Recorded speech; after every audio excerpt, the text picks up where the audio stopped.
Another Chiefs win. This is coming after the Chiefs beat the Dolphins just now, 21-14. The Germany game this week. We'll talk about it all here. But first, I would just like to say there wasn't a video after last week's loss to the Broncos. Just didn't feel like making a video after that horrible game. And then I was busy this weekend, so I wasn't able to make a game preview. But we're back with this post-game reaction. A lot to talk about in this game, but the first things first. Chiefs got a great win against a top-tier opponent, moved to the first seed in the AFC with full control. And major milestone this week, Travis Kelce becomes the leading receiver in Chiefs receiving yards leader in Chiefs history, passing Tony Gonzalez. So while he didn't have a great game, still a huge milestone. Got his 14 yards, became the leading Chiefs receiver in their history. So that's some historical. Let's start off the game, and I think we have to talk about this game starting with the defense. Just they scored 7 points this game, and what happened to be a 7-point game. They scored a touchdown, and what happened to be a 7-point game, and just like Tyreek Hill after the whole season, after the whole off season. I mean, like almost 1.5 seasons to this point, talking about the Chiefs trading him, how he's super motivated to play against them, how he's going to beat them, how he's going to have so many yards, catches. I mean, the Chiefs basically clamped him. I think he had something like 65 yards, something like that, or in his 60s, 50s, 60s, 70s, in that range. Then he clipped 100 yards, didn't get a touchdown. Chiefs only gave up 2 touchdowns, continuing their trend of not giving up more than 24 points per game in this season. Had to be 24 because of last week's horrible game. But, and just the Chiefs, Trent McDuffie, another amazing game. He's turning into a true talent in the NFL. He could be like maybe second team All Pro. He's definitely going to be a Pro Bowler. Just that kind of talent they got from the Tyreek Hill trade. So, in a way, Trent McDuffie forced that fumble on Tyreek Hill, picked up by Mike Edwards, who lateraled it to Brian Cook. None of those players would have been possible, maybe Mike Edwards, but none of those players would have been possible for the Chiefs to have if they did not trade Tyreek Hill. And we saw today that a team can contain Tyreek Hill if needed. He didn't have a touchdown, didn't eclipse 70 yards. The Chiefs' defense is legit. Like, it is super legit. It's what kept him in this game. Without them, they definitely lose this game with how the offense was playing. We'll talk about that in a second. But, it's time to start having the conversation with the national media. Like, they've locked down some great receivers, Justin Jefferson, Tyreek Hill now. Jalen Waddle only had like 40 yards. Some great offenses. They limited them in points. Like, right now, the Jaguars are one of the best teams in the AFC, and Chiefs didn't even give up a single touchdown to them. So, it just goes to show you how good the Chiefs defense has been playing, and how instrumental they are with Chiefs having the number 1 seed right now with wins over the Dolphins and the Jaguars. So, talking about the defense, the Chiefs' defensive line today did not show up when they needed to. I mean, some blitzes got home. That Trent McDuffie blitz led to a Trick Ward and sack. Chris Jones, though, he had a stupid selfish penalty that almost cost the Chiefs the game. Overall, Charles Omenihu, after flashing last week, didn't have great of a game. I guess this is the Dolphins' defense. Like, they're going to get the ball out quick. That's how the whole Dolphins' defense operates. And they get consistent pressure throughout the game. So, in terms of that, you can't be too mad. Like I said, they've been played great, but some boneheaded things on defense, some bad penalties. A little bit about the refs, too. Just they were letting them play the whole game for a stretch. Then they were calling holds on everything the Chiefs did. It's just kind of unfortunate in that middle of the game right there, but they come away with the points. Excuse me, sorry. And on the Dolphins' last drive, they gave up 2 chunk running plays to Mostert, but then just put on the full clamp. I know there was a really bad ball from Tua on that 3rd and 10, but everything other than that drive, played technically sound, didn't give up a single yard after they got that 1st and down at the Chiefs 31.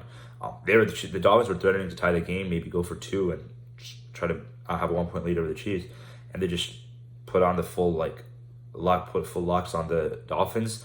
They let them get even a single yard there, and that's what ended up having the Chiefs were able to go into victory formation. Obviously, that amazing play on that Tyreek Hill fumble to get a touchdown really saved the Chiefs' offense today. And we're going to turn to the Chiefs' offense. Started off so good in this game. Patrick Mahomes missed 1 pass in the opening drive, and that was because it was a drop that kind of Justin Watson had and then dropped on the ground. Then immediately right after that, he just threw a screen pass to Rashee Rice that went for a touchdown. But then after that drive, it was kind of like really hard for the Chiefs offense to get anything going.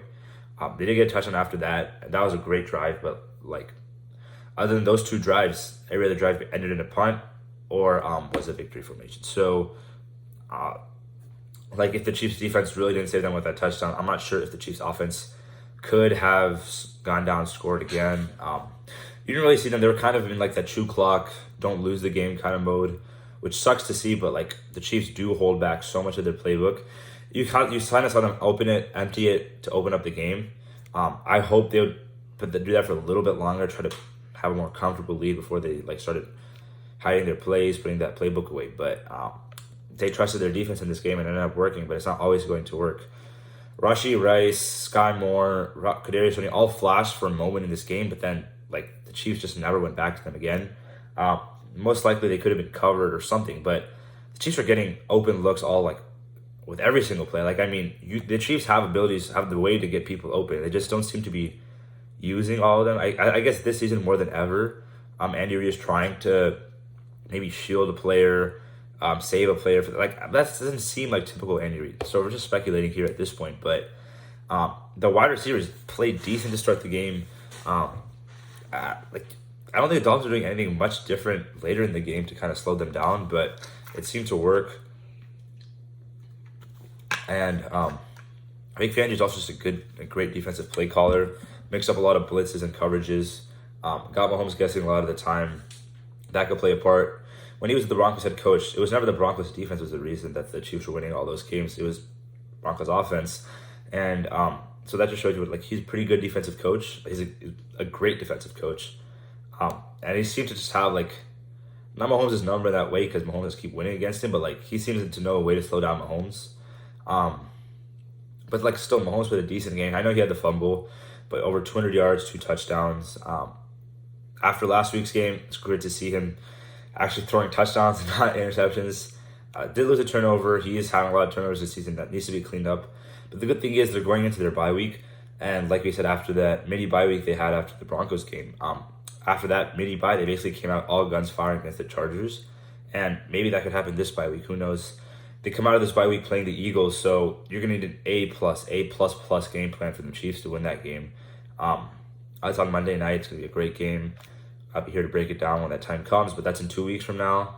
But yeah, like I was saying, the bye week is a lot of time for self-introspection. The Chiefs usually come out of the bye week way better on offense, and then kind of shut it down at the end of the season and once again turn it back up in the playoffs.